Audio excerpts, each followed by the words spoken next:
Hey gang, it's your old pal Grottu Orloff, man. I'm coming to you from the basement below the Hotel Orloff here in Rural Retreat, Virginia. And today we're going to do a product review because I'm starving. I just woke up, took a shower, and we're going to review this product I just purchased, probably foolishly, at the supermarket. It's Pop-Tarts, but they're Fantastic Four Pop-Tarts based on this new movie that, jury's still out on this movie. They've got kind of a regrettable Mr. Fantastic, and the Thing apparently wears that uniform the whole time instead of, well, we'll see. Silver Surfer's a girl, all that, you've heard all that. But supposedly the back has these, all these Pop-Tarts have these cool designs on them, so we're going to see how these taste. What flavor are they? Oh, look, remove from foil before heating. Boy, they really think we're stupid, don't they? Frosted strawberry. Okay, so let's fire up this toaster, ladies and gentlemen. Okay, this toaster is not plugged in.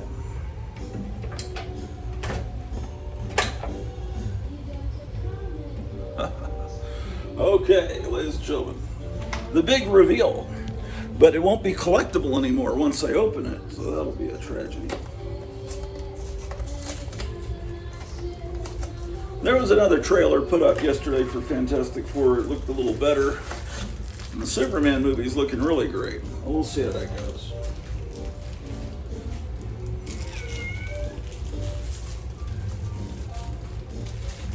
Oh my gosh. Well, they don't look quite as amazing on the inside. Let's take a look.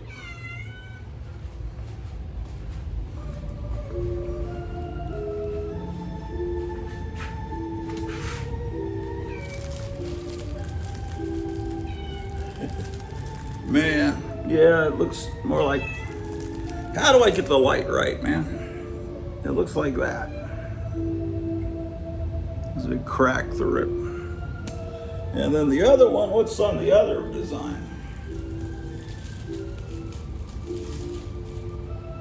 Well, it looks like the Thing with some 50s, 60s looking mid-century design work behind him, I guess. Man, I guess they're trying to save on CGI by not having the Thing more. You know, they're covering up most of the Thing's body, so they don't have to do all that extra rock design work on his chest and legs, I guess. It's kind of like in remember that old Grant Trey Lawrence Spider-Man cartoon from 1967 where they just didn't draw all the webs on his costume because that would have taken too long to animate. Although other animation studios have subsequently done that. Oh, I'm not knocking that cartoon. That cartoon is great. Okay, so the cats are ready to eat, man. So let's give them some food. They already had breakfast, but they're like hobbits. This is their second breakfast. What do they call that in the Tolkien books? Like breakfasties or something? I don't remember. Okay.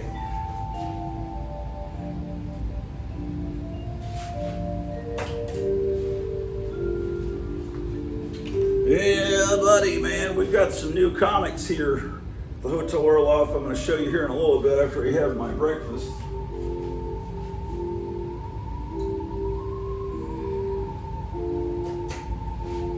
It's almost July 4th, and I'm going to have a big July 4th celebration on my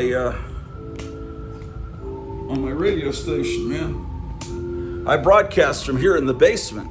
I'm a professional DJ now. Broadcast on WFUN radio, which is cats have knocked over the Christmas tree, man. That's un-American. Gotta do something about that. Oh my gosh.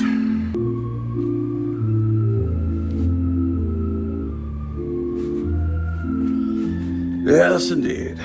Okay, so we've got to wait a few minutes for the Pop-Tarts to cook.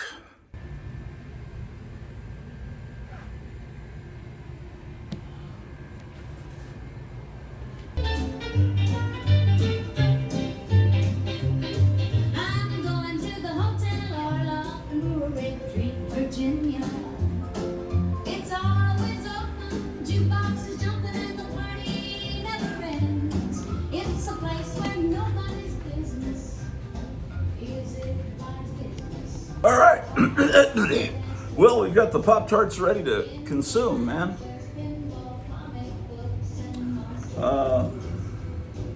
I grew up eating cinnamon Pop-Tarts without the frosting on top. That's what I ate exclusively as a second grader, third, fourth, all through childhood. Cinnamon Pop-Tarts, man. But this is, what did I say, strawberry?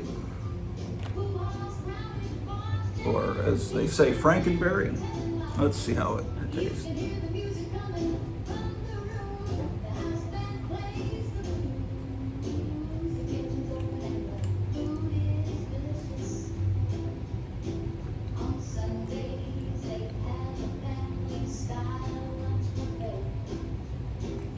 It's pretty good.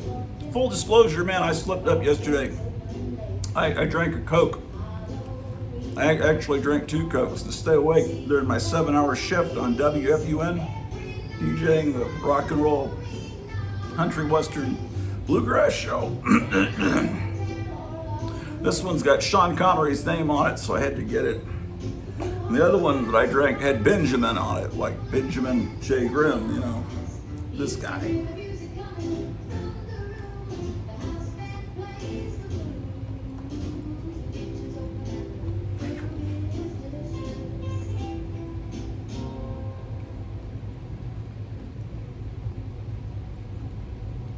It's actually pretty good. Hopefully the movie will be as good as these Pop-Tarts.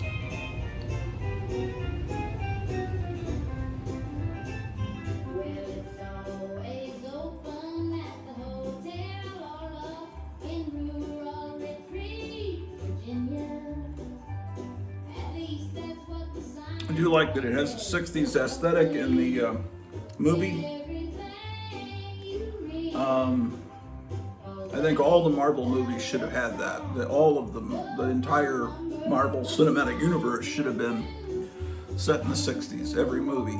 Of course, now they're so, well, you're sick of hearing me complain about the Marvel movies since like Endgame. I think there's one starting on TV today, Iron Heart. I don't even know what that is. I don't think anyone cares.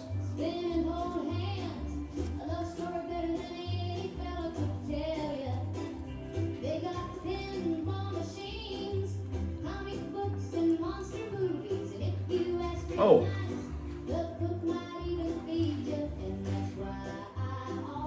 New t-shirt from Kevin Johnson at Gotham City Comics in Mesa, Arizona. He's got this new t-shirt design. Look at that. It's Amazing Larry from Pee-wee's Big Adventure. Shrunken head, vampire blood, X-ray glasses, all that cool stuff, man. And his Gotham logo. He's selling these now. I was gonna fall backwards.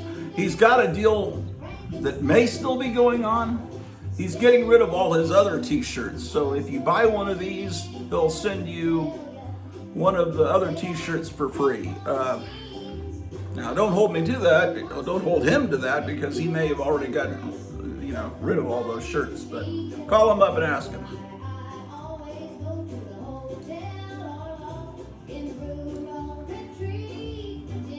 Gotham City Comics, Mesa, Arizona. Don't call. There's one in New York. I mean, more than one person has thought of that name.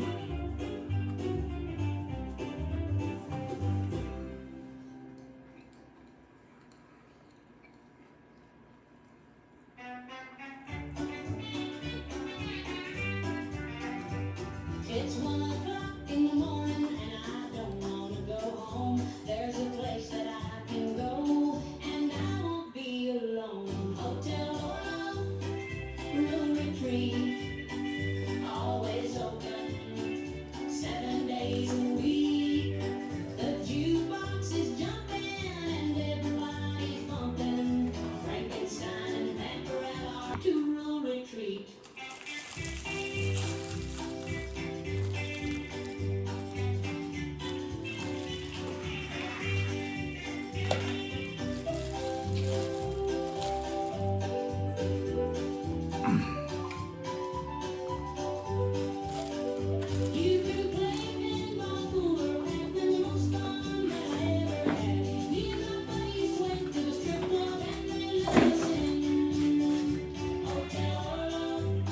just a minute.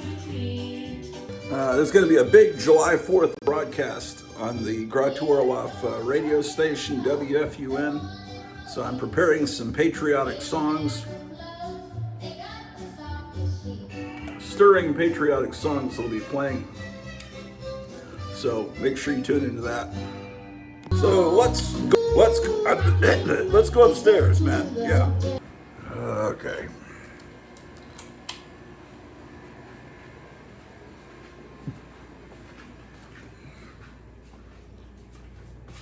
The Shock Monster. Man, Kevin Johnson, you got to subscribe to Gotham City Comics on YouTube. He's been doing some great music on Suno.com. He's got a whole rock opera about the Shock Monster. You got to tune that in. And then he put another magnum opus up yesterday. Called Music to Dig Graves By.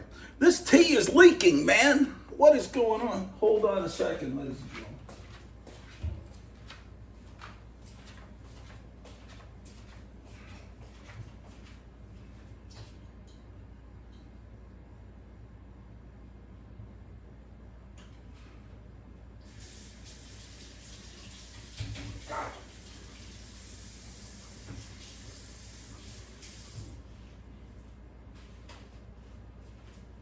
What shit.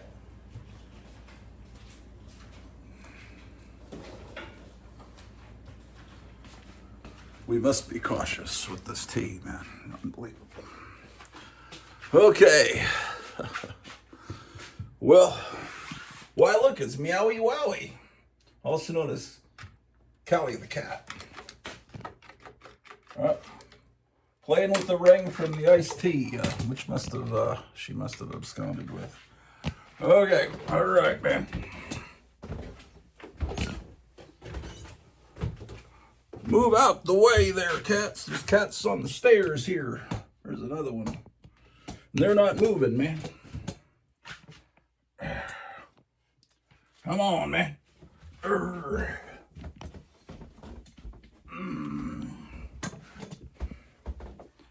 Try not to step on cats, ladies and gentlemen.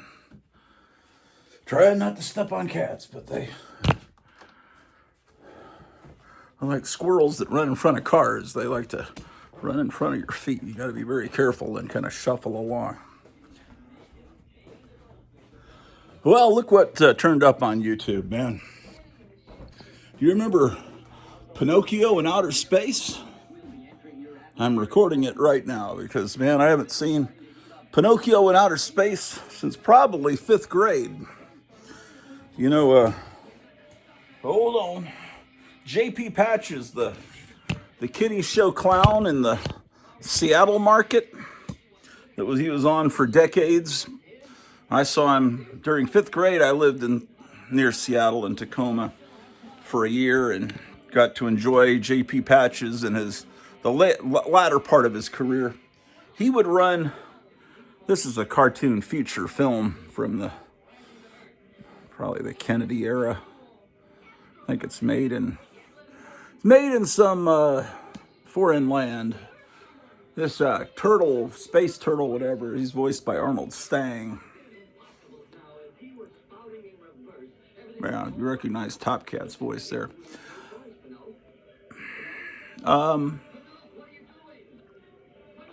He would take a feature animated film, and he was on every morning before school. He would show 7 minutes of the film a day, turn a movie into a serial. And I remember he did that with Pinocchio in Outer Space. You got to watch it over the span of about 2 weeks. He'd give you 5 to 7 minutes of the movie a day. He also did that with Hey There, It's Yogi Bear. I remember that.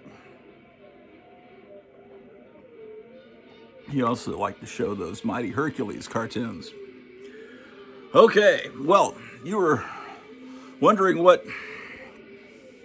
new comics.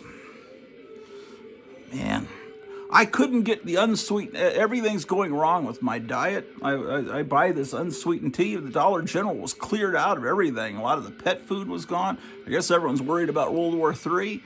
But my unsweetened tea was gone, so I had to get raspberry. So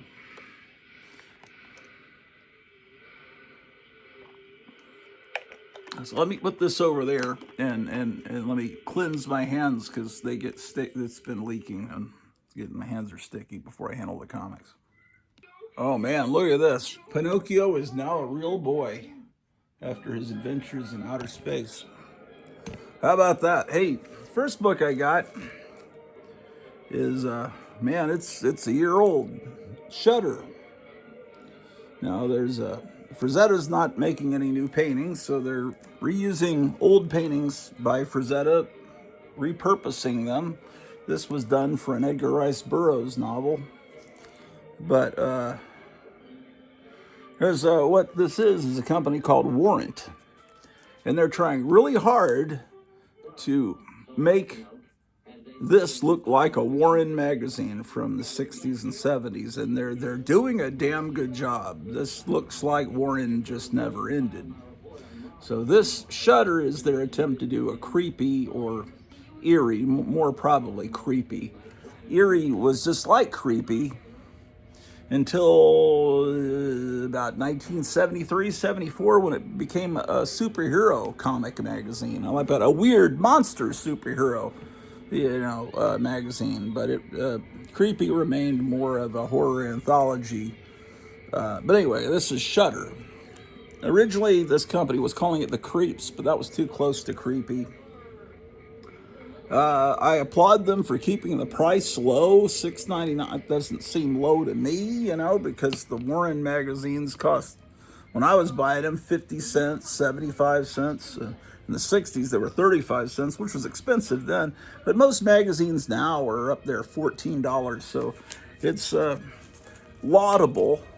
I don't think I've ever said the word laudable before in my life, but there I've said it. Anyway, they're keeping the price down. Of course, they're using cheap paper, very thin paper, to make it look like the old days. And it's also very good that they put that barcode on the back, because putting the barcode on the front would spoil the look of a 1970s comic, see? So it looks just like a vintage issue of Creepy. The only real problem is there aren't a bunch of ads at the back. That's very much like, that looks exactly like the Warren back issue ads. Exactly. Fantastic. Well, anyway, I guess they do have some books for sale. Oh, Pinocchio versus it's over, so I got to stop it, and I'm recording onto a disc. What will I put on after Pinocchio in outer space? I put it over there. Hold on a second. It's kind of ironic because the Warren magazines that started in the mid 60s, mid 60s, Famous Monsters is not, I'm not talking about that. The ones that had comic art in them were like done to basically bring EC Comics back. That's what they were trying to do. And they got EC artists and everything they weren't as good as the EC Comics, but they were a worthy successor to EC. And so the Warren magazines were an imitation of EC, and then these are an imitation of, because there's also Vampirus Carmilla that's an imitation of Vampirella. So these are, it's like a 2 generations down. So it's the letter page looks just like a Warren letter page. They've done a great job. Those pilots hit their targets, and the targets were obliterated, and the pilots should be given credit. Yeah, it's same kind of subject matter you get in Creepy and Eerie. From the region suggest that the sides accuse each other for violating the ceasefire. So, they violated it. Ad for the Monster Bash that happened last summer.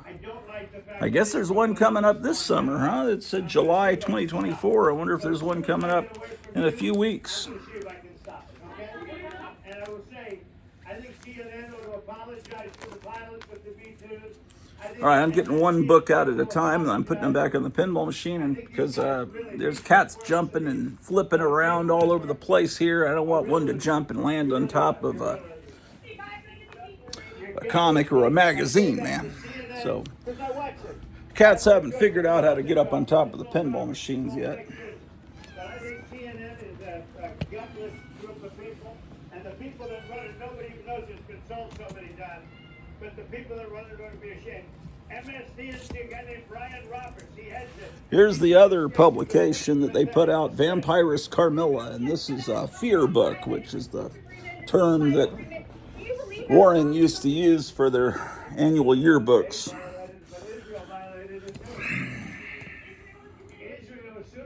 And this is the 2026 annual. They tend to put them out a year in advance. So, blasting out of the coffin comes this freaky fear book edition full of frightful fables of fantastic females from the fiendish files in Vampirist Carmilla's crypt. And so, in other words, this is going to be reprints of stuff from the last year, I assume. Perhaps by mistake that didn't land. I'm not happy about that. You know what? We basically have two countries that are... So all the issues that have come out so far. That they don't know what the fuck they're doing. Do you understand that? Okay, and our B-2 pilots made this all possible. They had a magnificent hit in the dark of night with no moon, So, no light, no nothing. They hit the target perfectly, wiped it out. Looks just like Vampirella did in the mid-70s. Well, maybe it wasn't a perfect hit, it was perfect. They said maybe it did destroy it. We agree, it did destroy it, but maybe it could have destroyed it more. No, it could have destroyed it more. Everyone. Now they've started the Vampirist Carmilla character, and now has a running strip in here. You know, like in Vampirella, she didn't.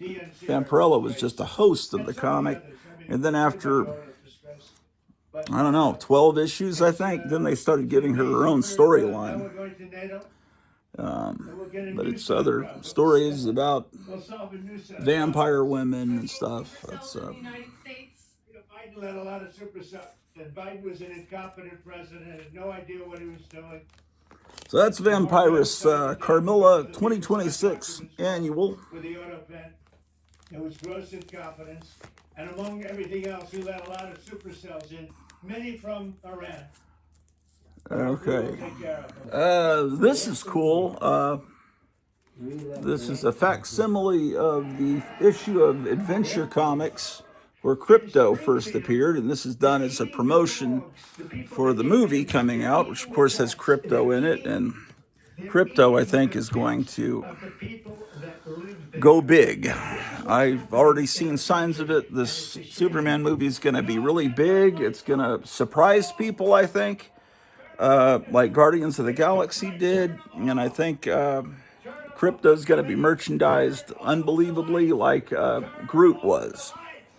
There's already people coming in to Kevin's store, Gotham City Comics, or at least the one, searching through every single one of his comics, looking for issues with Crypto on the cover. A woman, women don't normally read comics. I mean, I know that's a stereotype, but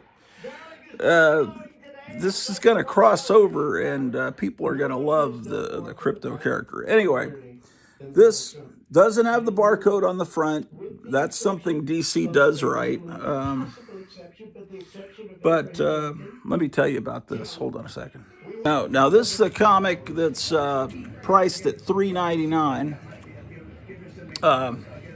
Originally, it would have been 10 cents, the original version.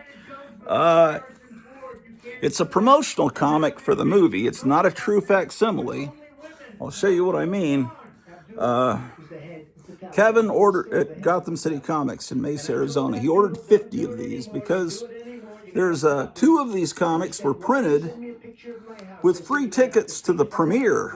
You know, the Hollywood premiere with all the movie stars and everything. I don't know if they're stars yet, but they will be soon. Rachel Brosnahan was really great in The Marvelous Mrs. Maisel. My wife and I really enjoyed that series. It got a little woke in the third season, a little. It went off the rails, but it was a great series, and she has a lot of charm. Very talented young lady, Rachel Brosnahan, and this David Cornsweet. Boy, they don't have names like in the old days, like Clark Gable. They're going with their real names, man, and they're hard. Sometimes they're hard to remember. Anyway, there's see, we open this up, see, and on the inside front page, it tells you whether you're a winner. And Crypto's Golden Biscuit Sweepstakes. So, see, it's just like playing the lottery. Sorry you didn't win. But there's 2 comics out there that say, yes, you won. It's like the magic, golden ticket from Willy Wonka. So he was hoping to get one of those. And these didn't cost the dealers like anything, just so you know. He's selling these for 50 cents. He said, I'll just give you one. I'll throw it in with your order. And then I was like $1 short. I had a certain amount of money that budgeted to spend, when I was calling him up, picking up stuff from him. And I said, hey, just give me a couple of extra copies of this, because it'll look good on the spinner rack in there, because it'll look like I've got multiple copies, because on a spinner rack you have multiple copies of a book. And anyway, because that is there, it's not a true facsimile. Originally on this page, it was one of those things where, shit, I want to get a copyright claim for the Village People, of all things. I have a great relationship with the blacks. I have a great relationship. These are these little things where babies, they have Donald Trump talking through a baby head. It's on, feels like real comic paper. It's probably recycled from toilet paper or something. It looks good, inside. But anyway, so that makes it not a true facsimile. It had an ad for, if you can draw this woman's head, then you might have real talent, But I have heard there's a problem with this. This book is, I don't know if it's been recalled, but they're going to reprint it. So you may want to wait, or unless you're going to get this free like I did, or for nothing, like 50 cents, because they screwed up. Let's see if I can find out. Okay, so in the back, you've got an Aquaman story, right? So it looks fine, you're flipping through Aquaman. And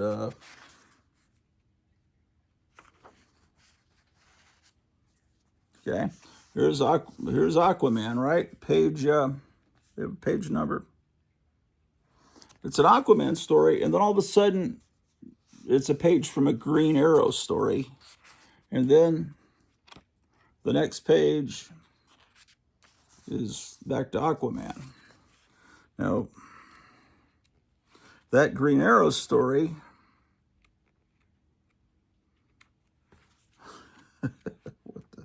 what the hell were they smoking? So it's just a Superboy story and an Aquaman story. Oh, the Green Arrow story is in the back. Okay, so there's a let's see how they did this. Yeah, this page here in the Green Arrow story, see that there, was accidentally put into the Aquaman story there. So they've got to reprint this book. But on a spinner rack, no one's going to be able to tell. So as soon as this gets reprinted, I'm going to get a fixed copy, because I can never afford this real comic, especially now that Crypto has become a huge star. I'm glad that Crypto is becoming a huge star, because the term crypto had been co-opted, had been stolen by these people with that fake computer money, or whatever the hell it is, So now,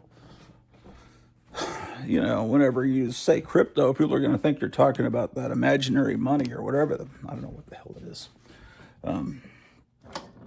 But hopefully this will get into the popular consciousness that crypto is Superboy's dog. Okay. So let's see what we can do here in the spinner rack. I want to put it on the top.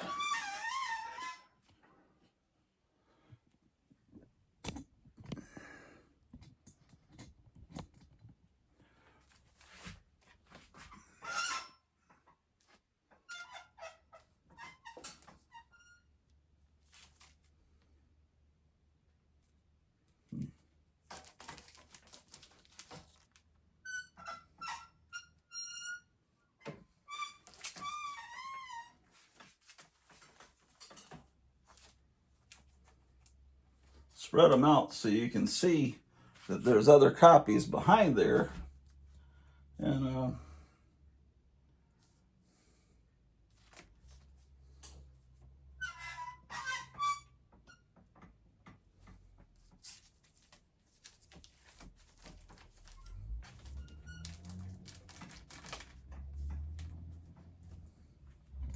this original spinner rack, I got it for $25, man. Back in the 90s from a store that was getting rid of its spinner racks. Now they're ridiculous amounts of money, but okay.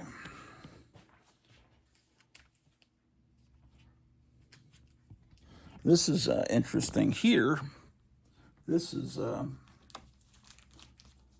book they just started, and it looks like it's actually a modern comic book coming out today that's decent. It's the new history of the DC universe. This is an alternate cover with Wonder Woman.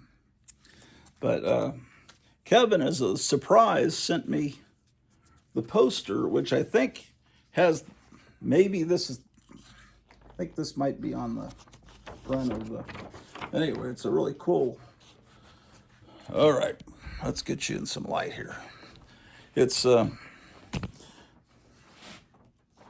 maybe DC is going to do something cool. Who knows? Can't get any worse, can it? Look at that. Got the Unknown Soldier.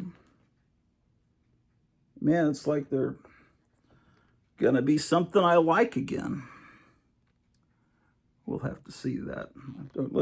Let's not get too hopeful here. But this artist, I was just talking about this artist with Kevin, and I've forgotten his name. Let's give him credit because it says Mark Waid chronicles the journey of the world's greatest superheroes, joined across the eras by the greatest artists in comics. Art by Jerry Ordway, Todd Nauck, Brad Walker, Michael Allred. Okay, that's good. Doug Monkey.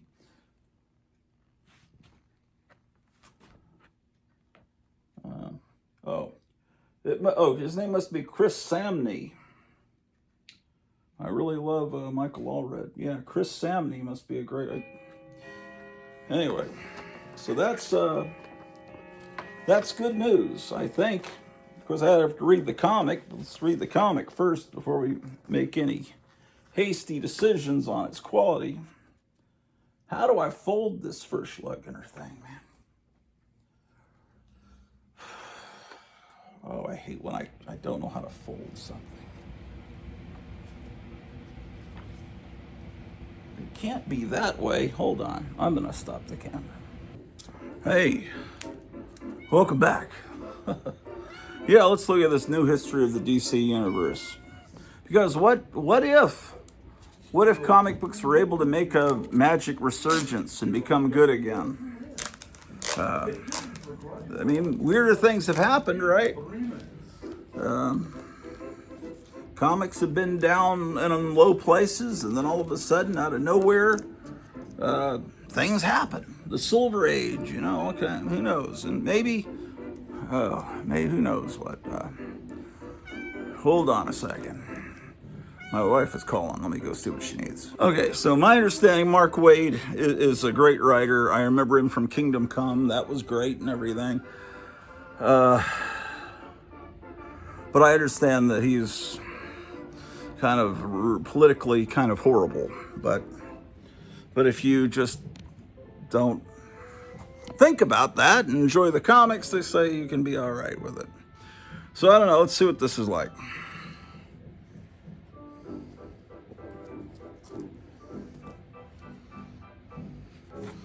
Okay, starts off with a crypto ad for Milkbone, and then you got the Flash sitting looking at a computer, and it goes through the ages. And this is a book that just came out 2 days ago on Wednesday. So it goes through the history of the DC universe up to, looks like this issue ends with Superman's spacecraft. No, maybe that's coming up in the next issue. Let's see here.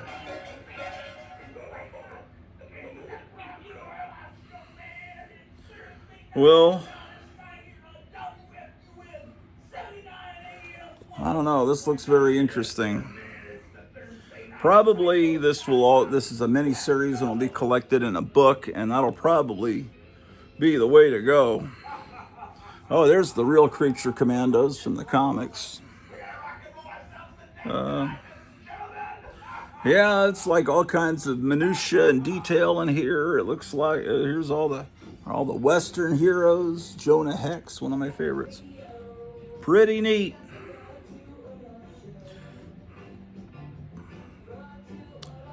Okay, well, this will be a fun read, I hope.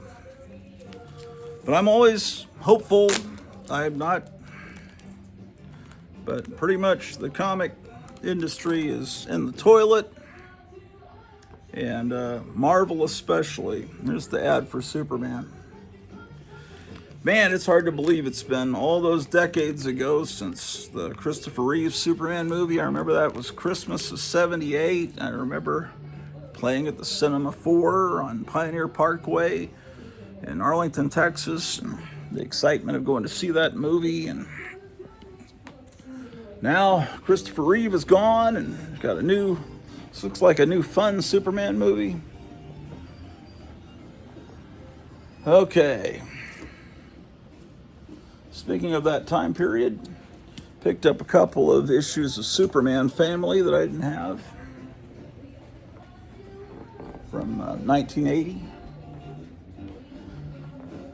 My older brothers were born in the mid-50s. I was born in the mid-60s. And my brother Mike, when he saw that I was buying a comic book that cost $1, he just couldn't believe it. And he was just very... It's like, you paid $1 for a comic? Because he paid 12 cents and maybe 15 cents in the latter days of his comic collecting. But, whatever. Superman Family started, I'm trying to remember. Was it Jimmy Olsen that turned into Superman Family, or was it Lois Lane? I think it was Jimmy Olsen. Anyway, it's issue 204, but there haven't been 204 issues of Superman Family. I believe it was a Jimmy Olsen. So in these dollar comics, they're all news stories. Before, what was great is they had reprints of stuff from the Silver Age or the Golden Age. But it's still really cool. This is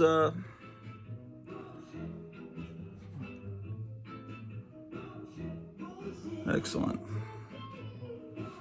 What? Did I just see Rich? Oh, I was just saying, what is Richie Rich doing in a DC comic? Is that one of those accidental pay? It's an ad. No, Lois Lane is... What's going on there? Batman in a Hostess Twinkies ad. That's how Batman got his physique, by eating Hostess Twinkies. But look at that, man. That's who the Democrats are going to run for president next time. A head in a chair. They got their auto pen ready. Okay, so that's Superman Family 204. And there's a girl playing Supergirl. I think they finished filming the Supergirl movie. It'll maybe come out next summer. I don't know. I think her name is Millie Alcock or something like that. And I can't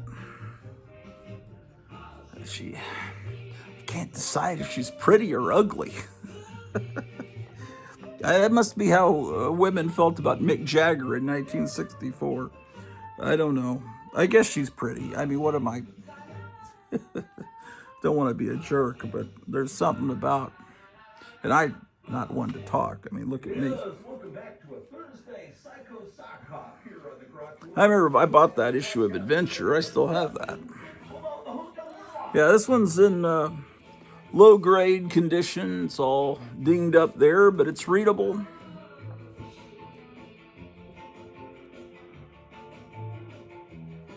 Oh my gosh. It's the Empire Strikes Back.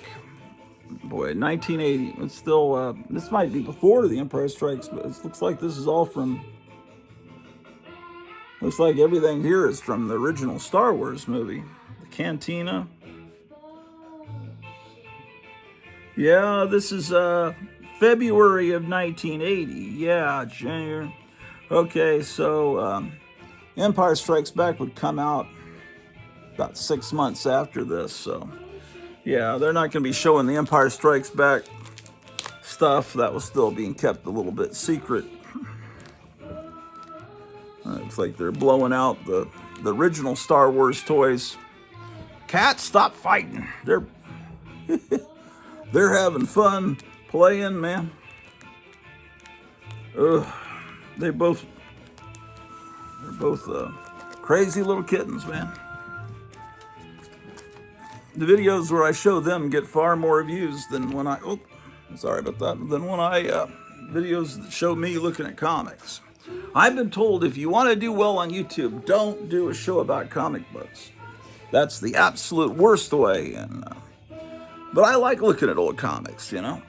And I always wanted to be a DJ on YouTube. I wanted to play music, but they won't let you play music on YouTube. They'll give you copyright claims or strikes. So then I figured out there's a way to create your own music that sounds like old music, but you can write your own lyrics and make it sound however you want.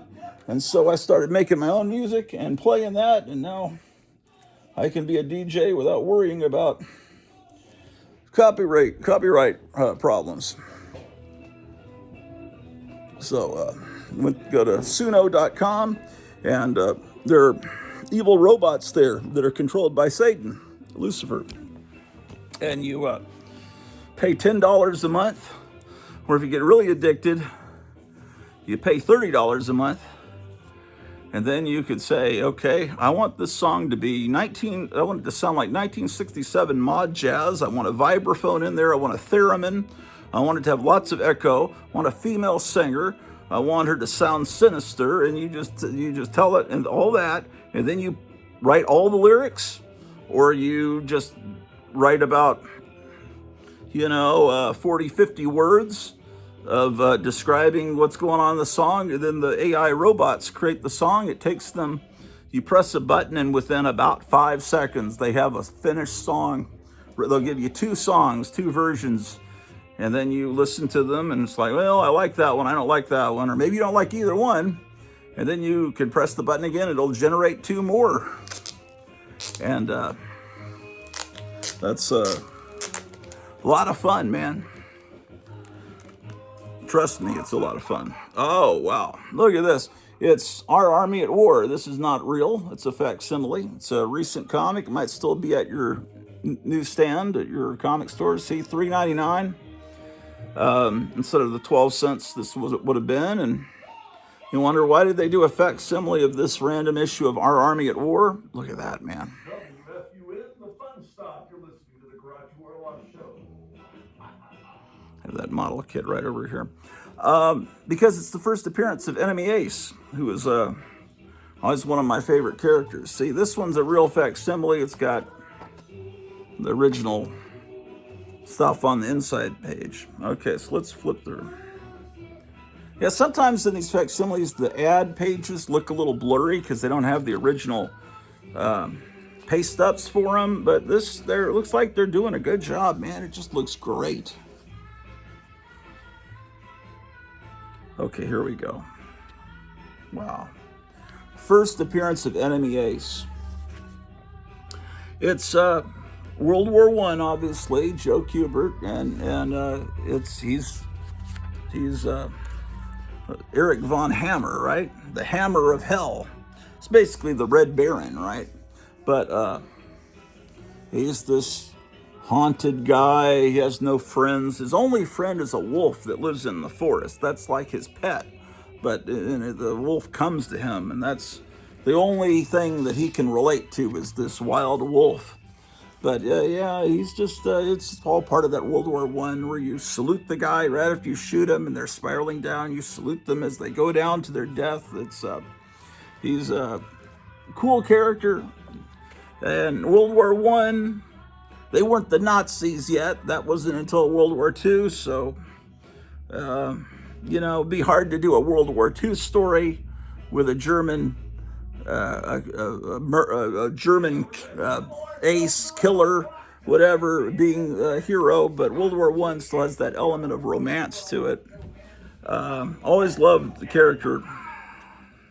I always loved the character of Enemy Ace. Always, always, always. So this is the first appearance, and I've never had this.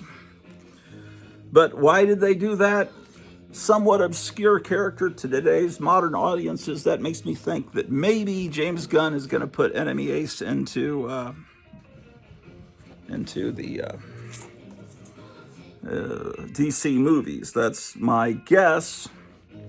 Yeah, there's another Enemy Ace story. He's like all through this, man. Another story.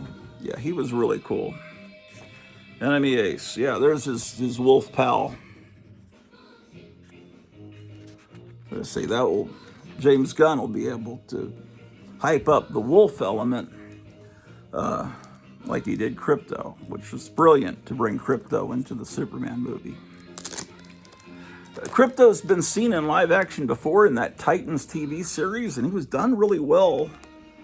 But it was that Superboy that's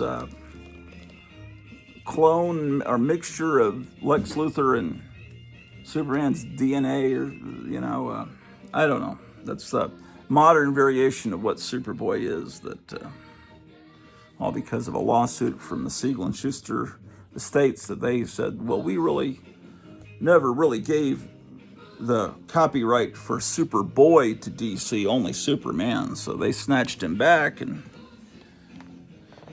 very complicated, man. Well, that's another great thing. Another great facsimile. Most of what I buy now are either facsimiles or they're old issues from my childhood. Although I discovered an artist the other day, I don't remember where. It might have been on, I don't know, somewhere I was on the internet and I saw an artist. I said, this guy's style's really good.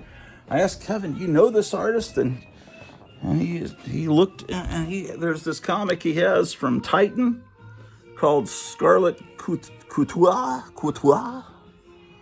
and it's I guess a girl secret agent. So I thought I would try this out because I like this artist style. So I got issues 1 and 3. So I need issue 2. Let me make sure this is okay to show, because some of these have it's a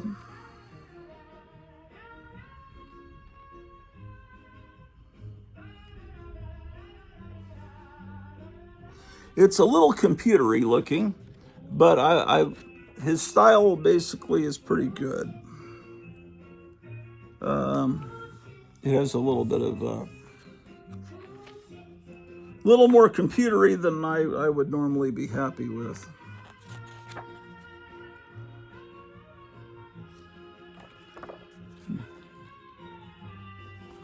Anyway, I'll read this and see what I think of it. I'll get back to you.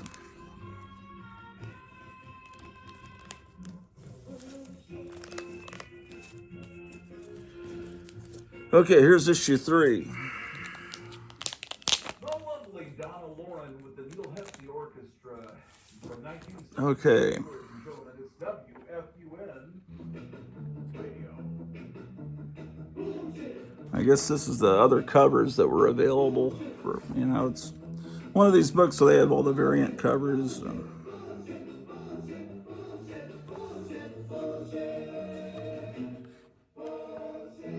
Well, it doesn't look like it's filled with Warren magazine style R-ratedness. It looks relatively PG rated. It says suggested for mature readers. So maybe they curse in it or something. Hold on. Those Marvel and DC facsimiles are, I assume, in all the comic stores, but there's some facsimiles coming out. I don't know in what numbers they're being printed, but they're being done, I think, by a British company, and I think that Roy Thomas is behind it. But they're reprints of really great pre-code horror and Captain Marvel, and look, here's a Phantom Lady reprint. Now these are reprinted exactly with the original price on them. And on the back, you know, there's a little seal that you kind of have to break to open it. The barcode is not printed on the comic, it's on the bag. So, I mean, actually, sometimes the seal is below the bag, so I can open it without breaking the seal. Sometimes it's like right over the seal. Now these are books that nobody can afford. I mean, there are people on YouTube, you'll see them buy these books, but these are people that are they're rich people. Nothing wrong with being rich, man. If I was rich, I'd buy these books too. But and you gotta have to be. I mean, these reprints are kind of expensive too, to be honest with you. I think they're $14.99, maybe even $15.99. But when you think about the fact that you'd be paying thousands of dollars for the original book, you want to read it. Well, you know, and to me, it's cool. I don't know. The man called bullshit from the great 1967 Western man. Captain Marvel wristwatch ad. These are just photographed directly off the original pages.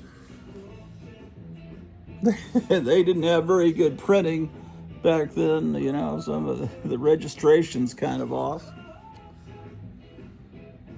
But that's how it looked. That's the experience of what you got when you... And very few people get to see the insides of these because most of these idiots slab these comics. They buy them and all they get to see is the cover and the back cover. This is a way that you can actually read the book. The Phantom Lady.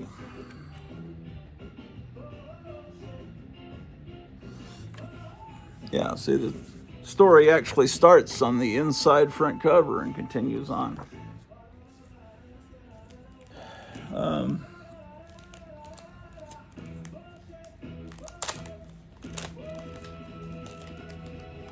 Amazing. So that's something, you know, who says this isn't the facsimile age of comics? I mean, that's all I care about is the comics from the past. I mean, there's some good stuff coming out today. I showed you that. And the Geiger universe, the Ghost Machine or whatever you call it, that stuff's good. WFUN, man, broadcasting. Yeah, sorry. I came in a little too early there. Hey, man, we're WFUN. We're broadcasting from beyond the seventh dimension, from the dungeon below the Grottu Orloff in Willow Retreat, Virginia, man. They can't stop us, man. No bunker busters can blow up our bunker, man. 79 a.m. They would always have text stories in these books, so that way they could say it was a magazine, and they could, I don't know, something to do with cheaper mail rates or some kind of shady shenanigans is why they would have those, because kids didn't read those text stories. I don't know that anyone did. Yeah, the printing in this particular company's books was not stellar. But that's the way it was. And that's the way it was, ladies and gentlemen.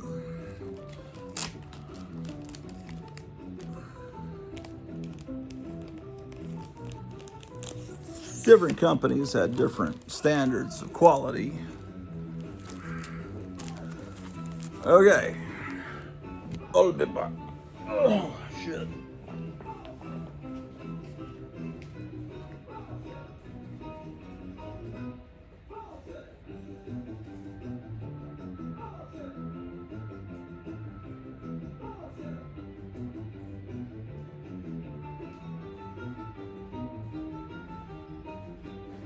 Here's a comic from my childhood that I never bought in my childhood, but this is my time period, the 20-cent era.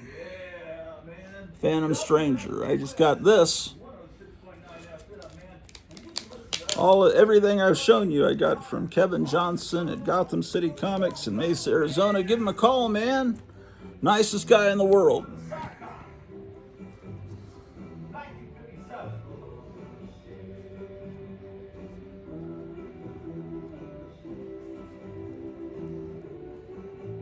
Art's by Mike Grell. Cool.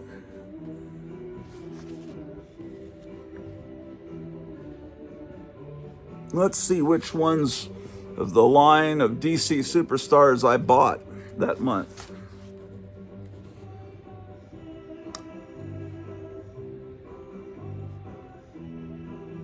I didn't buy a single one of those particular comics that month. Though I would have bought every one of them now, but when you're was this third grade? October, November 74. Okay, so that actually came out late summer of 74. So I'm going into fourth grade. That's why it's still only 20. They're about to go up to 25 cents. Yeah, man, I didn't have unlimited money in fourth grade. I'm sure whatever I bought that month was wonderful. Oh, here's another ad. I love the 100-page giants they used to do. And it doesn't look, I think I have some of these now, but I didn't buy any of these ones when they came out either. Of course, they were 60 cents, man. That was a lot of money.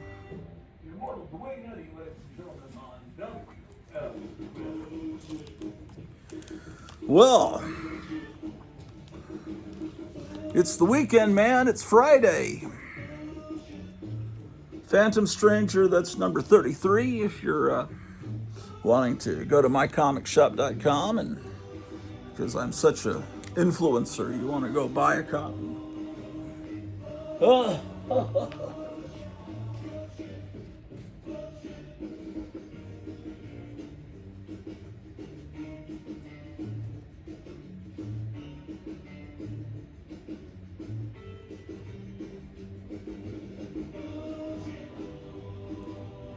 This is a new comic that just came out 2 days ago, I believe, or was it the weekend before? It says Summer of Superman, and they've got an ongoing crypto comic, The Last Dog of Krypton. I saw this cover online and thought it's kind of neat with the Kryptonian little toy rocket, the baby Superman.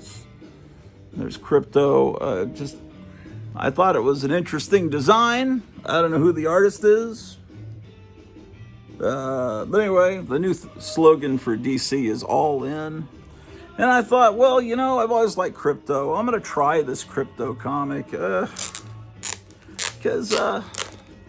also, I have this sense that crypto is going to blow up to the point where, this book is probably going to go.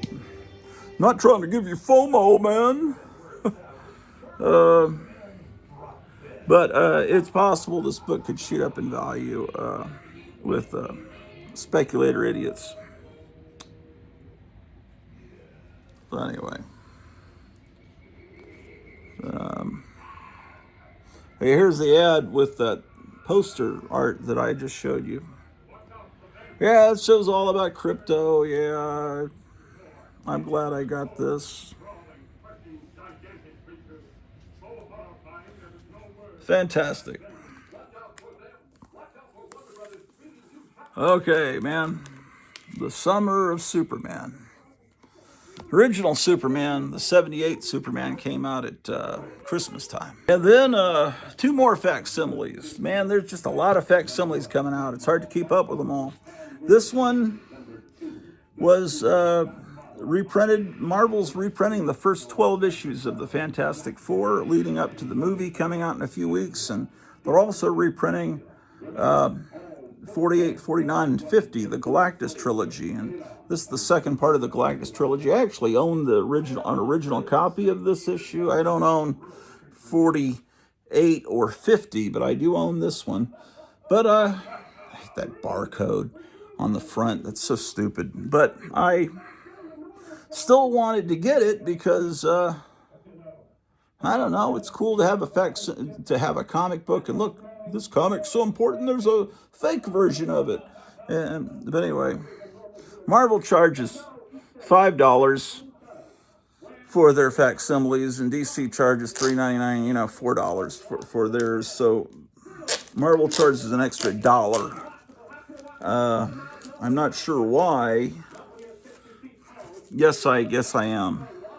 Because Marvel uses slick paper, and DC uses this recycled, grainy paper that feels more like newsprint, like it would have felt to have read that comic in the 50s or 60s when it was originally printed. It's really cool to see this wonderful Kirby art in the glossy. I mean, it's pretty cool.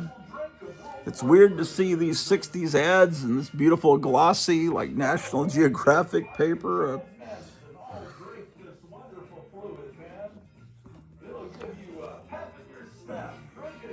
Yeah.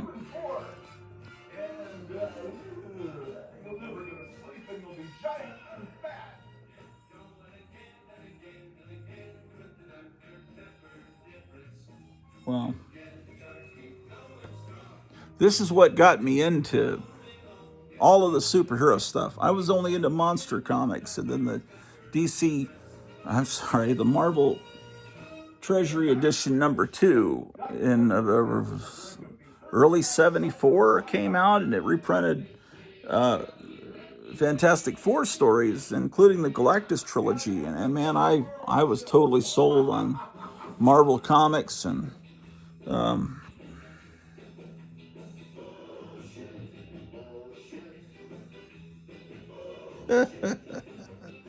I forgot about that little robot, man, beating the shit out of Mr. Fantastic. That little guy, man. Yeah, he was called the Punisher. They don't use him anymore because they have a different guy using that name now. Yeah, this was the thing. You knew that when Mr. Fantastic wasn't shaving, that there was a grave danger they were facing. So, I don't know about this Mr. Fantastic with the mustache that he got in this movie. I don't know what I think about that. Yes, I do know what I think about it. I don't approve. Things need to be exactly like they were in the comics. They'd be a lot better off. Okay, and then this is an issue of Jughead that's been reprinted. Even Archie is into this. I just recently got a copy of this from Mike, who moved to Thailand. We got to get in touch with Mike, man. The thing is, he's on a total opposite schedule. He's awake while we're asleep. So unless I was to call him when I first woke up, then that would be night. He'd be about to go to bed. Or when I'm about to go to sleep, he'd be waking up. Those are about the only time. I don't know. I guess I could call him like at midnight. Then I'd get him around lunchtime. I don't know. He's in Thailand. Did I say that? I think so. Anyway, I got a copy of this from him. I've always wanted it. It's monster kids like me love, And there was the issue after this had the creature from the Black Lagoon coming out of a pool.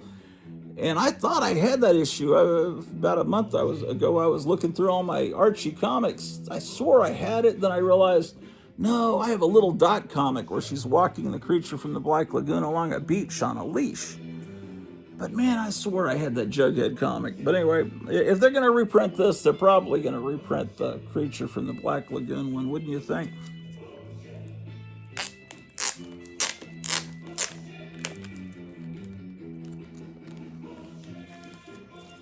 Oh yeah, look at these great ads. Yeah, this is the way to go, man. Go to comic stores and buy facsimiles of old comics, or buy old comics.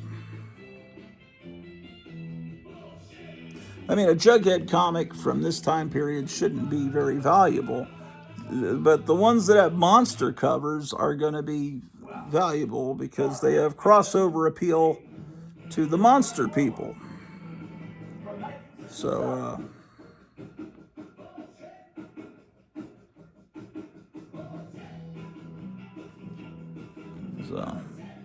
look at that shrunken head there. This is yesterday's broadcast I'm listening to. Later on, I need to listen because I had to run in the middle of the show.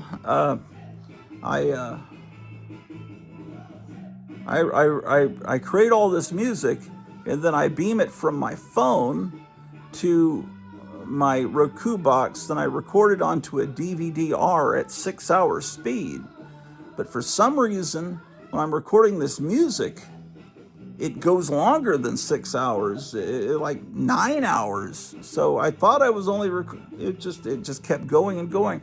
And I had to go get dinner and run to the gas station. And so I left the songs going on, just playing while there wasn't any DJ chatter in between. And the storm was hellacious I went through. So there should be some really dramatic thunder towards the end of yesterday's broadcast. Look for Psycho Sock Hop. It's the last thing I put up. You guys got to go listen to my radio show, and because I have a lot of fun doing it, and I think you'll have fun listening to it. You just got to listen to it over. You don't watch it because it's just a picture of one of my radios. It's something you listen to. Headphones in your car. Wherever you go, man, while you're washing and waxing your car. Do people wax their cars anymore? That's all I ever did was wash and wax my dad's car, and I never see anyone out there putting on the wax on their cars and the circular motion and buffing, and no one does that anymore. What happened to waxing your car? I guess it's all done by automated machines now, right? Okay. Is this all the books? Could be.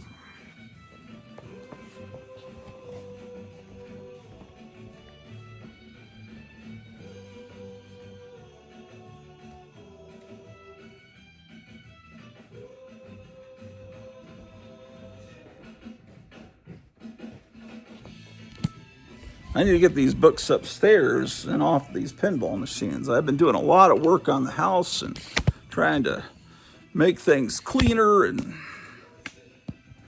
because cleanliness is next to godliness,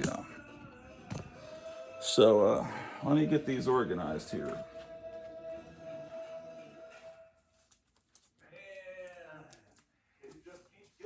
Yeah, see, last time I got this Fantastic Four facsimile, issue 6, so I'll put that with 49 rather. And then I got Batman number 9. That's another one that's come out recently. And Jughead, Crypto, Phantom Stranger, Phantom Lady.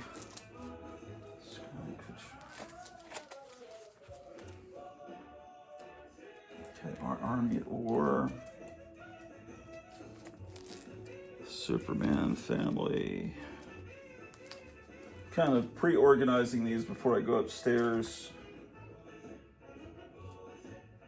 199, 204. And new history of the D, that would be under N, which is before Phantom Stranger. Okay, those are the comics. And then These magazines, Vampirus Carmilla, Shutter. I showed you this in a previous episode, clippings from the crypt. And here's the Vampirus Carmilla I got last time.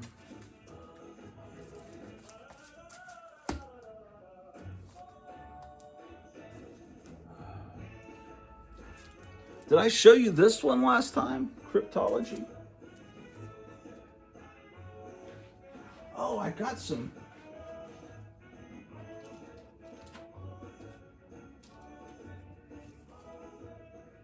Where are they, man? Hey, it's 12:20 p.m. and it's 106 WFUM degrees out there. The guy that runs the local museum is a friend of mine, and he knows, you know, the kind of stuff I'm into, and he collects all kinds of paper stuff, and he brought a bag of stuff and hung it on my front doorknob and gave me these Charlie's Angels cards. You know, so I just got these. I haven't looked at these yet. I mean, you know what Charlie's Angels cards look like. I'll pull out some that are spectacular looking.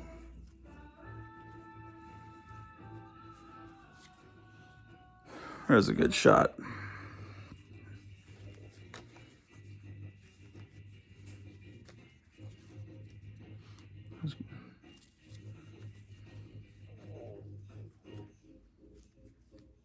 I know YouTube doesn't like you to show guns.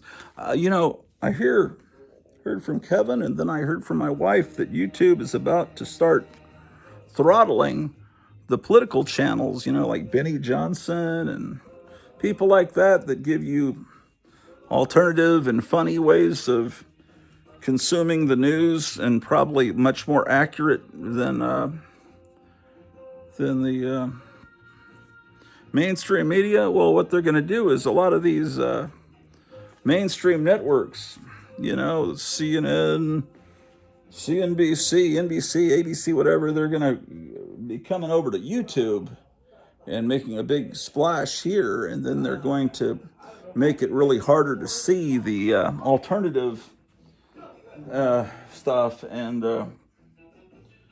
so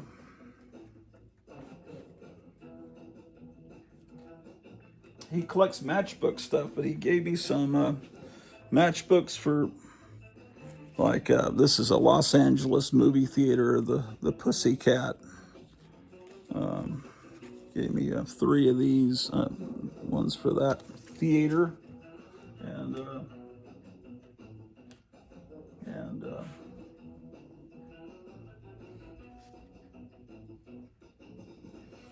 just you know, stuff like this.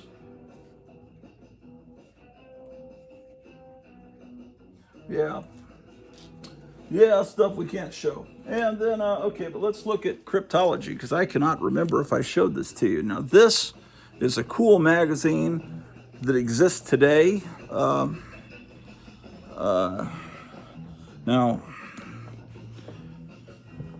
one of my favorite magazines when I was a kid was Castle of Frankenstein. It's been brought back recently. It's published twice a year. It's not the original people that put it out in the 60s, but it looks pretty authentic, and it's good. I recommend Castle of Frankenstein. It was being distributed through Diamond. Diamond is now defunct. So I asked Kevin at Gotham City Comics, what's going to happen with Castle of Frankenstein? He called up the company. I think they're the same people that put out Scary Monsters.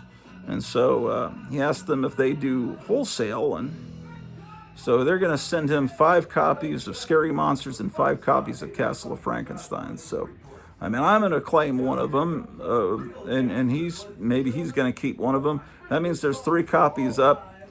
For those of you out there that want to read Castle of Frankenstein, give him a call. You should be getting those in about a week or so. But Cryptology comes out from, what company is this? This is from whatever company puts out that retro fan book. But this is, Famous Monsters was the king of the monster magazines, but then there was Castle of Frankenstein that had a little bit more of an adult take on things, a little bit more of a beatnik, bohemian, maybe hippie vibe to it. They would cover comic books and other things other than just movies. And then the Monster Times came along in the 70s, and it was a great magazine, newspaper, whatever you want to call it. No one's brought back the Monster Times in the publication, but Cryptology is kind of like a mixture of the Monster Times and Castle of Frankenstein, in that it covers monsters in all parts of popular culture. Yeah, see, this is the same company that puts out Retro Fan and Back Issue, and I think Alter Ego. Isn't it the same? It's Tomorrow's, yeah, Tomorrow's. It's another company that Roy Thomas is involved in. Yeah, there's an Alter Ego ad. Yeah. See, it has about pre-code horror comics. Then it has about the Gorgon, the Hammer movie. And it's all on slick paper, color. Oh, that was a big part of everyone's childhood that's about my age, is the Karen Black film Trilogy of Terror with the little devil doll that comes to life. Well, this looks like a whole article about ventriloquist puppets and little things that come to life. Ooh, what is this new magazine?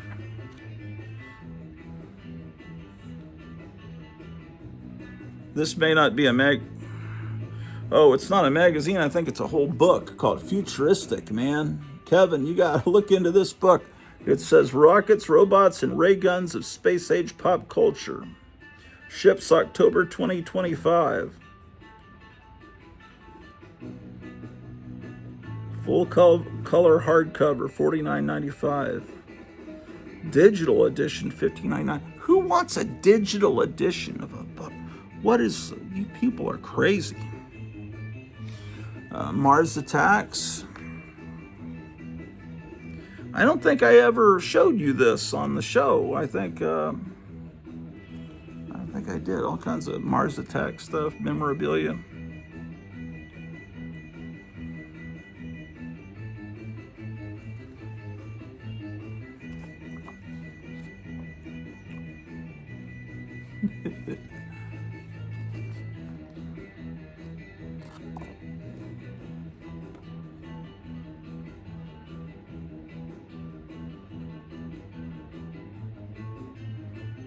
So there's, I was a Teenage Monster Bash. I was just asking about that.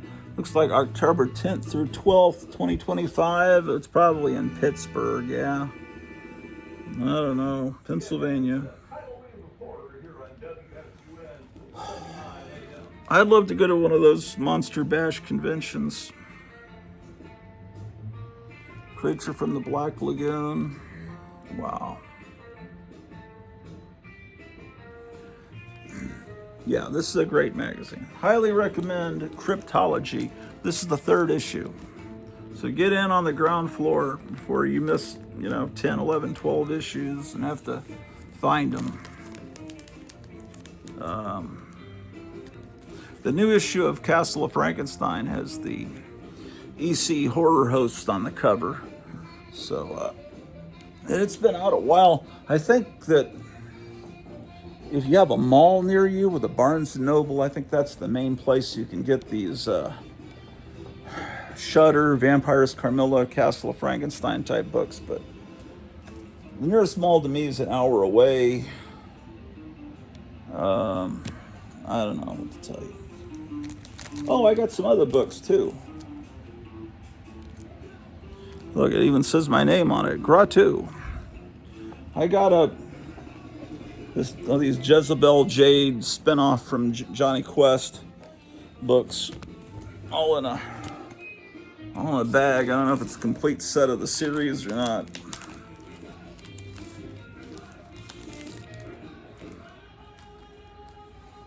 I always pronounced it Comico. Some people pronounce it Kamiko. I don't know. So it's got wraparound. Ooh, the wraparound cover is pretty cool. There's Race Bannon.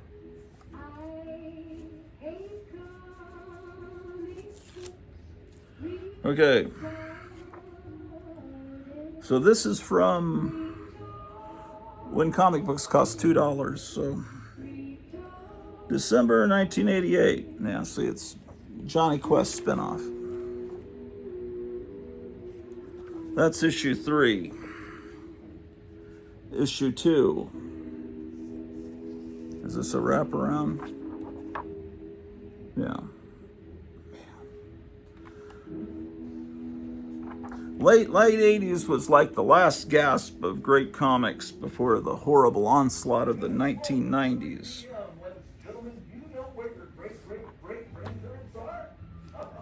Okay, here's Jezebel Jade number 1. Let's look at the wraparound.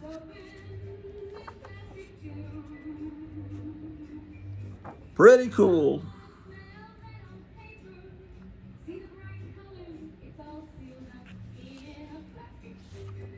Okay, so I have issues 1, 2, and 3. Then these are, I remember he was showing these, and I was going through my Johnny Quest comics and seeing which ones I didn't have. This is Johnny Quest number 11. Now, when Johnny Quest was on TV, there was a Johnny Quest. I think they only put out 1 issue from Gold Key. Seems like that would have been more of a natural, that would have sold, but it wasn't until the 80s.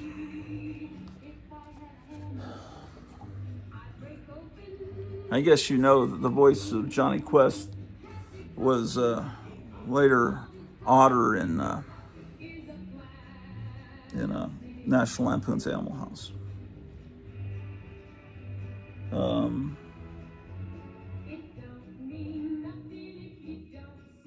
Oh, these are adapted from, yeah, it's like Doug Wildey's actually doing the art for this, and he was the creator of Johnny Quest, so amazing. That's issue 3 of Johnny Quest Classics, and this is issue 1. I'm not showing you the full, look at that.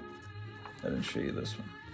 Yeah, these aren't in excellent condition, but they're readable and all that. These are actually read by normal people, not comic collectors. What your old pal Grottu Orloff tells you. Don't slab your comic books. Read them. Don't seal them in plastic tubes. We're not big fans of the CGC here on. Yeah, pretty great. 3, 1.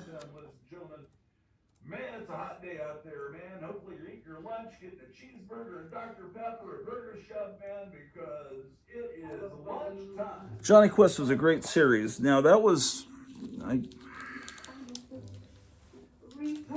Johnny Quest and the Flintstones were primetime TV series. They weren't on Saturday mornings initially. They were later, but yeah, they were meant for an older audience as well as kids, and that's why they're, you know, the animation, and like if you look at Johnny Quest and the animation in it, and then you look at a few years later in 1967 when they did the adaptation of the Fantastic Four, the animation's, it's still a great cartoon, but the animation's not on par with Johnny Quest. But imagine if the Fantastic Four cartoon had been done by Hanna-Barbera with the same quality, if they had the same budget that they had with Johnny Quest, that'd be great. Well, here we are once again. Sorry, up here in the comic book room.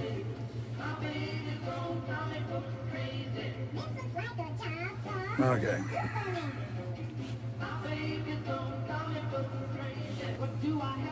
There's something I was wanting to do. I think I was wanting to look through Marvel Tales, believe it or not, because Captain Strangelove was showing some early, Steve Ditko Amazing Spider-Man comics that he's selling because he's got duplicates or triplicates of the issues. And one of them I was wanting to see if I have a reprint of it in Marvel Tales. I can't remember. Because it's a lot more affordable to buy Marvel Tales than the actual real. You just can't do that.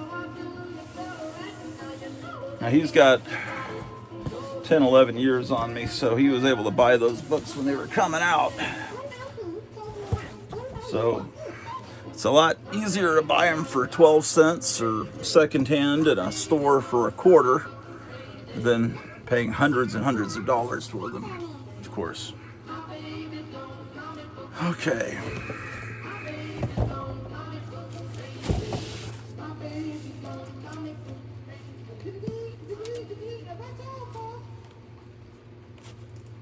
Some books I need to file. Grottu Orloff. You know, like this Green Lantern comic. I got boxes of stuff I need to file. And then they move from the to be filed box to the actual final place they should be at. These Johnny Quest books should go in this box. Then I'll put them with the regular Johnny Quest stuff. Sure enough.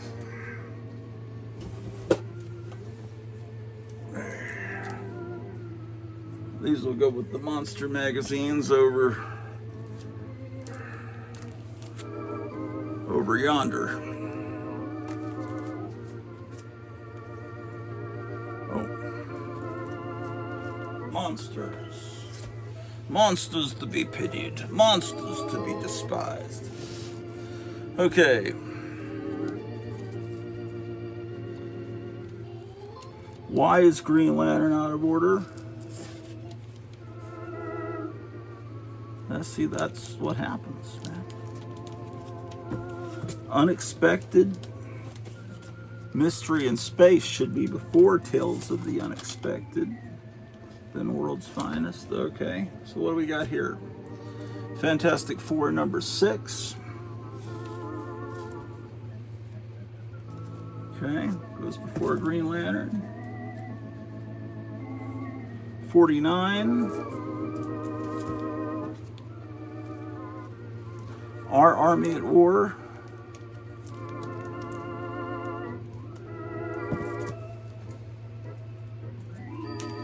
Okay, Jughead. I should have a separate little section of Archie.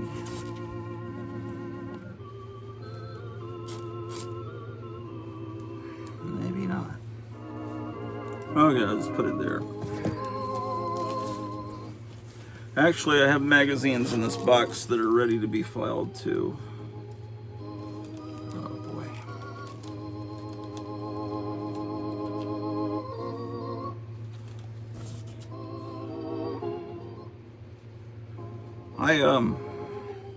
I kind of want to go through all my adventure comics and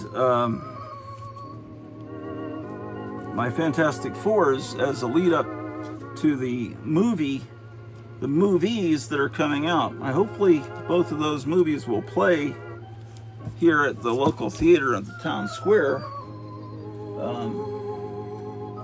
I'm sure they'll play, they've got to play Superman, but I know they're going to probably get Jurassic World. Does that come out before or after Superman?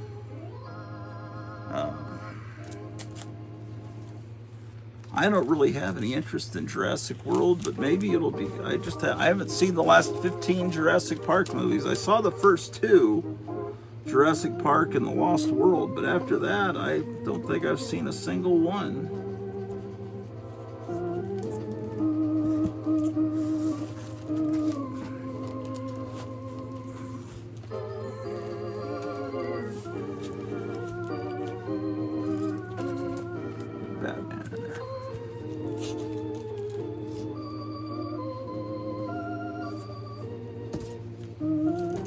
Crypto will go over in this box because it's a modern comic.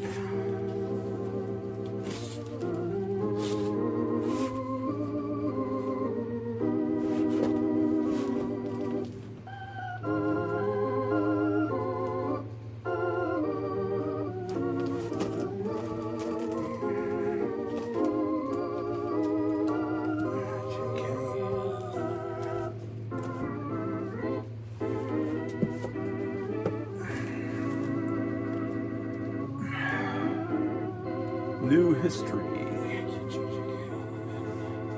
I'm having to say the alphabet in my head here. Phantom Stranger.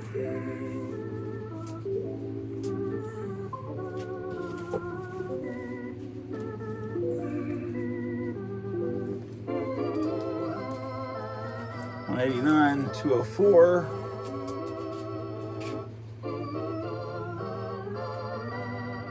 Superman. Yes. And the two Phantom Lady facsimiles. One is, they don't have issue numbers on the front, do they? No, they don't. Okay, well, I don't have enough Phantom Ladies that it really matters that they're in order.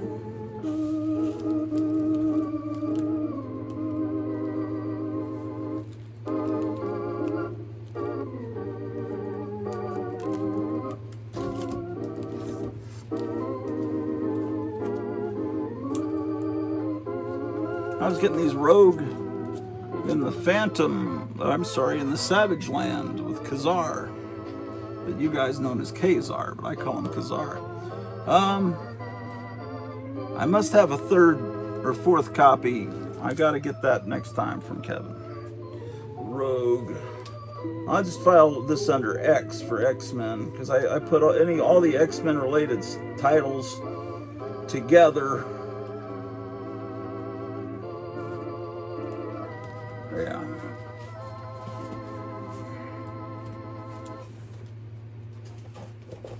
Yes, indeed.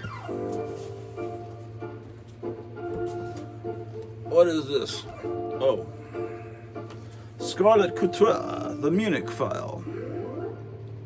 Des Taylor. Yeah, that's the name of the artist that... where is it? There it is. See, Des Taylor.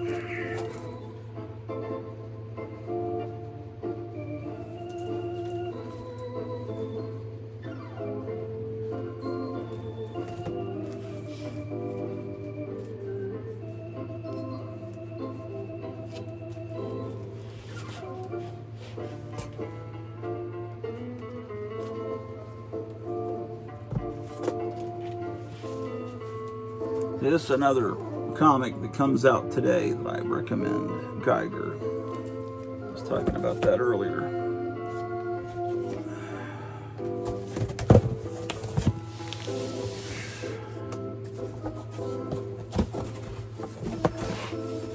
Okay, well, let's see if we can't look through those Marvel tales, ladies and gentlemen.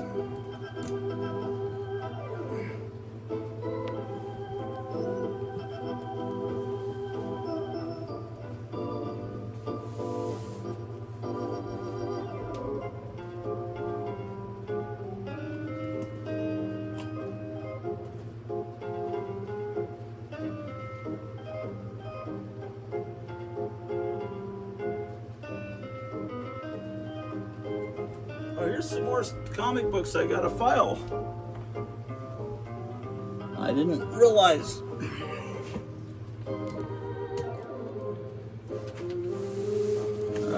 They're free comic book day books.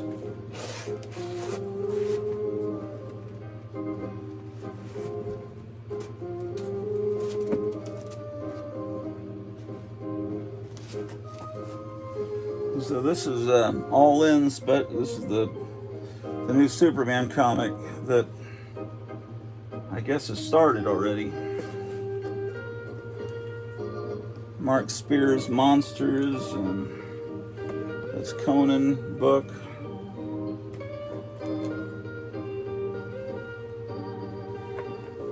This Archie comic, this Will Eisner biography. Los Monstros, and The Great Garloo. Well, those will be filed in the independent boxes. Well, Archie won't.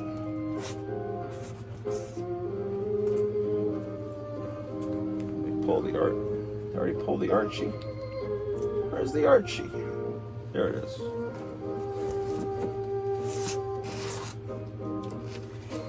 There we go.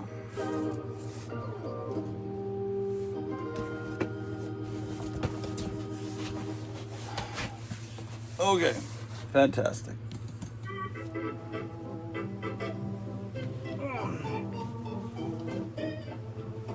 Hey, Drew the dog, you came up here, man.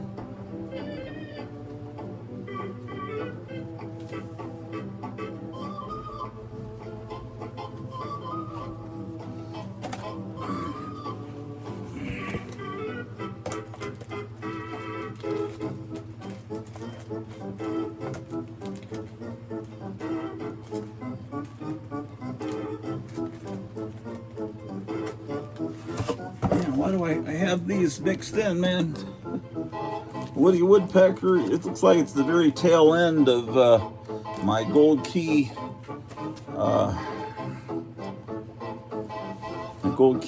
Dell. Put that over here, because I would never remember what.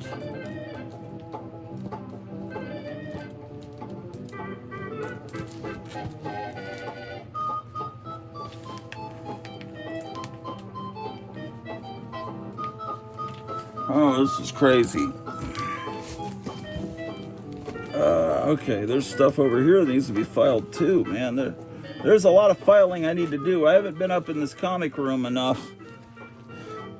So we were having trouble with the air conditioning for a long time, and now it's working. And now I don't have any excuse except I'm spending all my time trying to be a DJ. Now I got to do the July 4th episode, man. That's going to be fun. Okay, Marvel Tales. I don't have issue 1. Here's issue 2.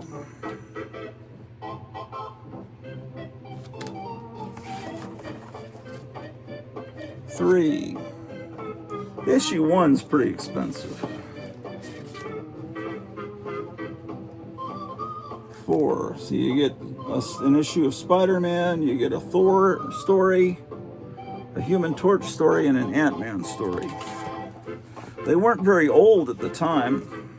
There's another copy of 4. These were reprinting stories that were only a few years old. But back then there were no comic stores and really no reliable way of getting back issues. So this is a way for kids to read the early stories. Number 6. Number 7.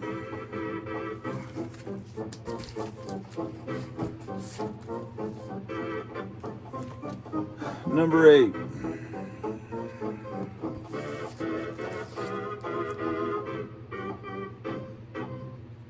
Oh, I'm missing 9. Oof, I gotta get issue 9. I'll write that down. I'll watch the replay of this and write that down. That's 10. It's 11. See inside, this one's not bagged and boarded. It's just, it's reprints of Silver Age stories, and it's still the Silver Age.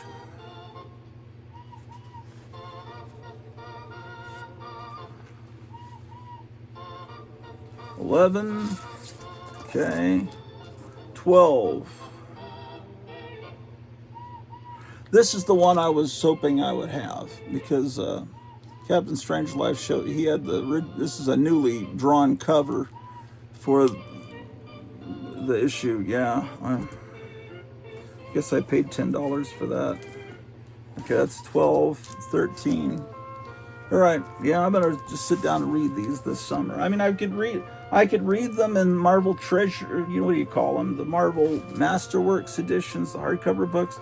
There's something about reading them on newsprint in books that came out during the Silver Age. There's something about seeing the ads, everything. It's just something exciting about it. And they have a Marvel Boy story in here too. Yeah. That's that great, you see that in the Spider-Man cartoon. Them coming at you like. Okay, 14. 15.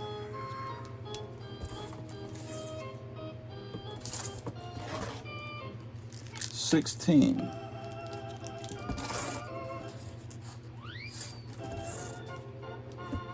17. I actually have that original issue there. I don't have many of the super early Spider-Man's, though. 18, 19, 20. This is just such a fun thing to have all these stories in one comic. It's 22, 23. It was exciting for me to pick these up in the late 70s. I can only imagine how exciting it would have been for the kids picking these up during the Silver Age. That's 27. I'm missing 28 and 29. Here's 30.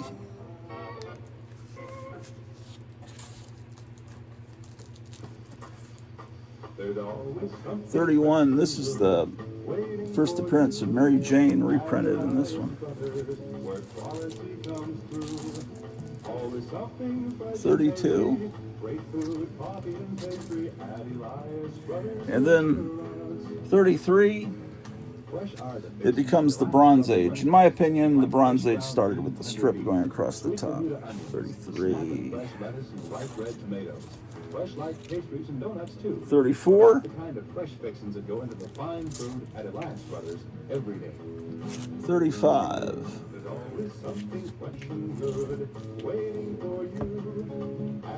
Then I've got some that aren't bagged and boarded. 36.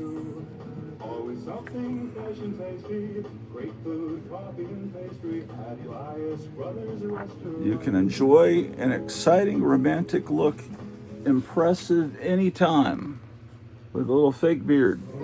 You could wear it to your, 6th grade Christmas party. This is what Spider-Man should look like. This is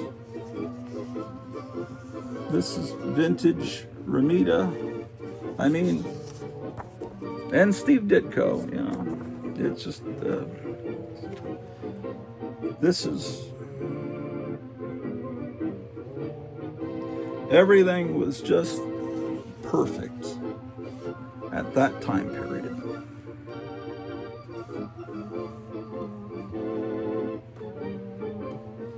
And you say, well, this new unlimited, or what do they call it? Ultimate Spider-Man is kind of like the old books. Well, no. It's never going to be like that. And they really made a mistake calling out Gwen Stacy. I don't even know what the hell they're thinking. Great stuff. Well, there's a million Marvel tales. You don't just see all those.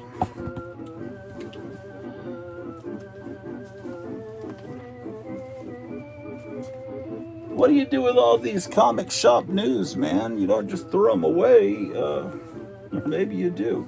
This one's actually not. It's the Antique Amusement Slot Machine and Jukebox Gazette. This is from the 1990s. I got it at a jukebox pinball convention.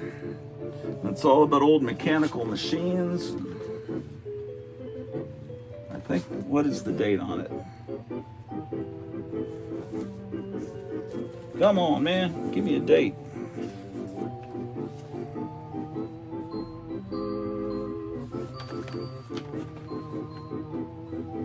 Coin-operated machines. It's obviously pre-internet.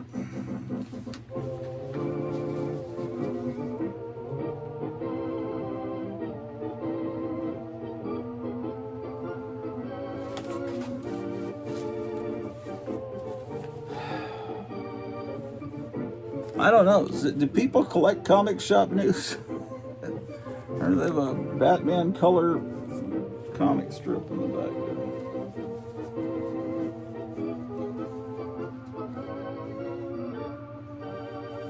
Oh my God.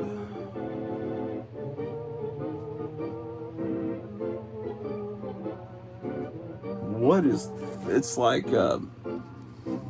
Dead Man, I never was into Lobo, but I like Dead Man, but it's the Brave and the Bald. But look at this, it's really degenerate looking art. It's like, ew, what is that? It's from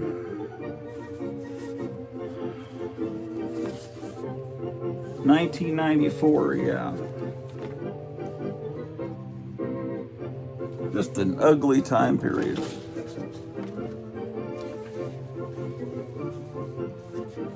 So I've kept this 31 years, this little newspaper that you got free at the newsstand.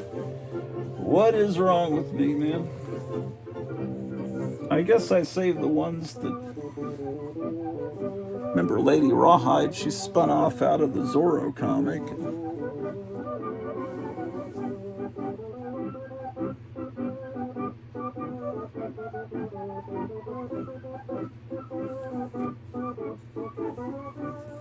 Ultra Force. Well, all I could do is put these in boxes to kind of cushion in the front or back, I guess. I don't want to throw them away. It's all part of the mental illness. No, these are too tall. These will get all bent at the top. In a magazine box, they'll be okay. That box is too full. Okay, I'll just leave them where they were. How about that?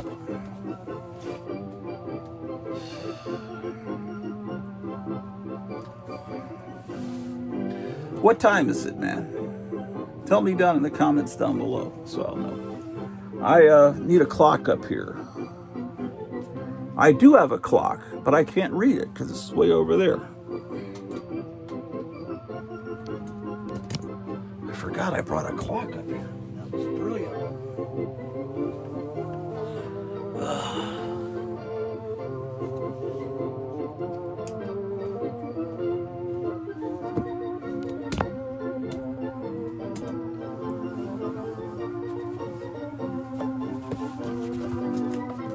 Drew, you probably want breakfast. Drew, you gotta move a little bit. I gotta come around you. Thank you. Thank you, man. Thank you very much. It says it's 9:15. Is it that early?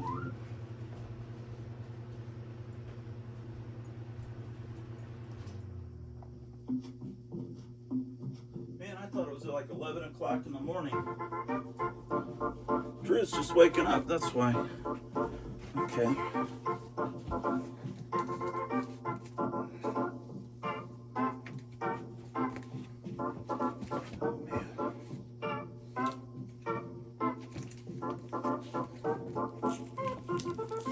Hold on.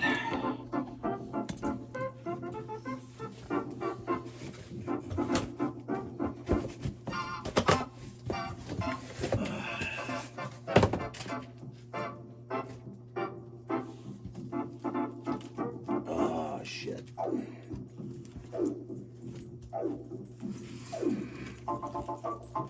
Goddamn.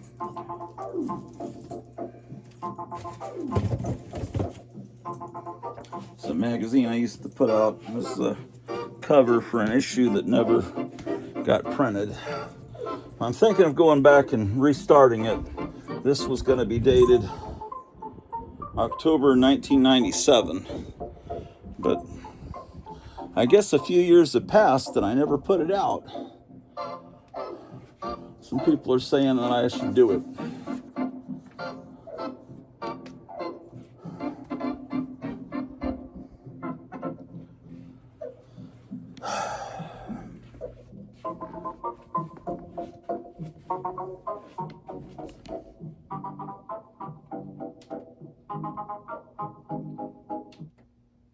Let's turn off the stereo.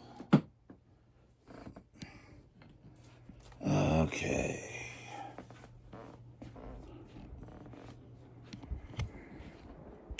Through the dog. Oh, man.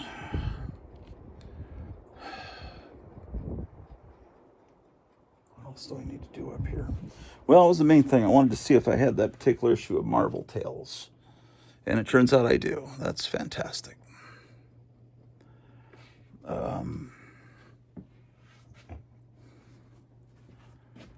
I need something to drink.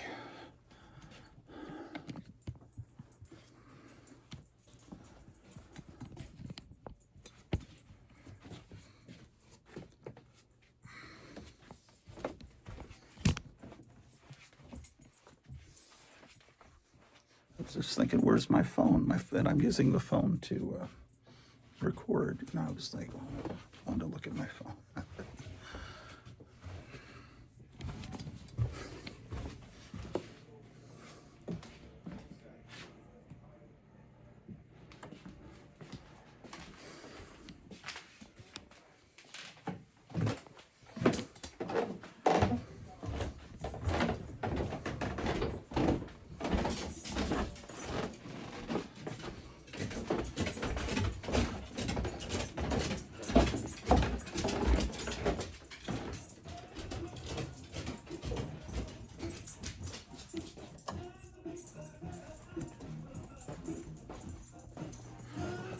This is a song that Kevin Johnson created about using nunchucks or hammers to break open slabs. This is from my radio broadcast yesterday, except I messed up his song at the end. It cut off. I'll have to play it again on the next episode. Yeah, Drew, you're hungry, right? Let's get you fed.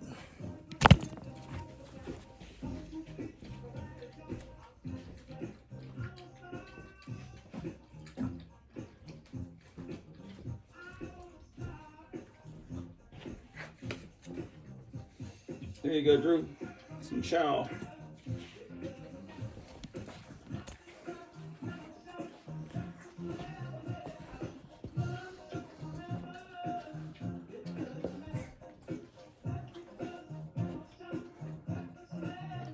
Let's see if we got any mail.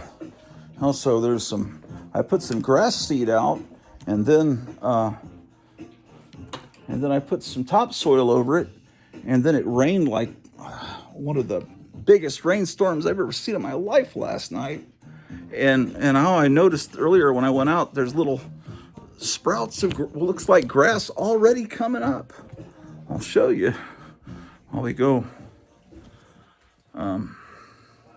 check the mail. Cats are out here on the porch getting sun. There's Callie, also known as Meowie Wowie.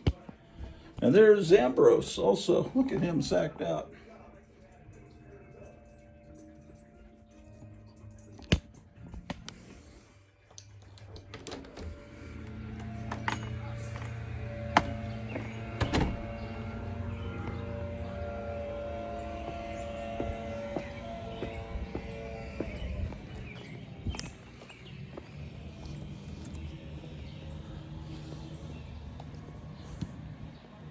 Ooh, some packages showed up. I don't know what they are. Oh, they're not for me. Let's see. All for my wife.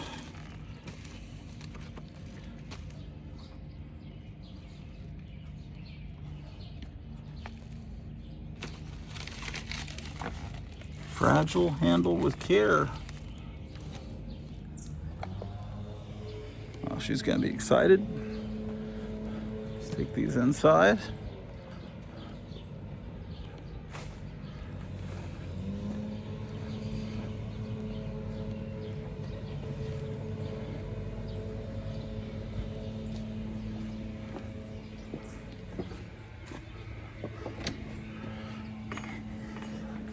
Oh boy.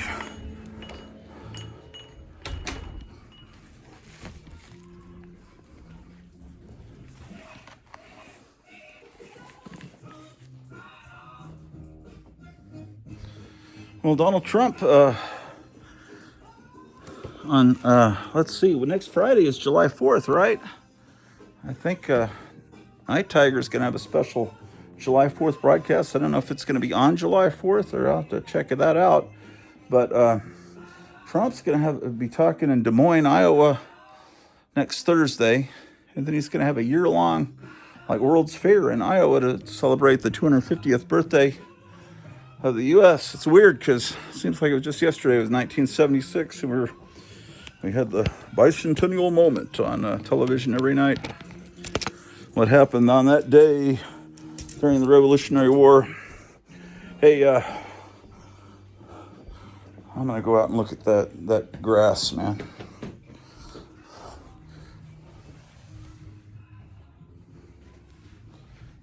The cats seem to be confused seeing their image.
Pretty sure that's coming up from the grass seed I put down.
Well, so what are the takeaways from today's broadcast? Those Pop-Tarts are okay, and they're a Fantastic Four collectible. What else? Facsimiles are good. You need to listen to my radio broadcast, because I think you'll enjoy the music that I've created, and even if you hate it, maybe you'll have fun, just because sometimes it's fun just to be around someone that's having fun. It's kind of communicable, like fungus. So, I've got a bunch of stuff to do today. Oh, I tried to create a biker theme for a biker movie, and I wanted it to sound like Davy Allen and the Arrows. I wasn't able to get that sound. What do you think, Drew? Drew is not impressed with that. Well, I'm trying to get to exactly 2 hours, because people are more likely to watch if it's over 2 hours. So I'm going to make this 22 hours and 1 second today.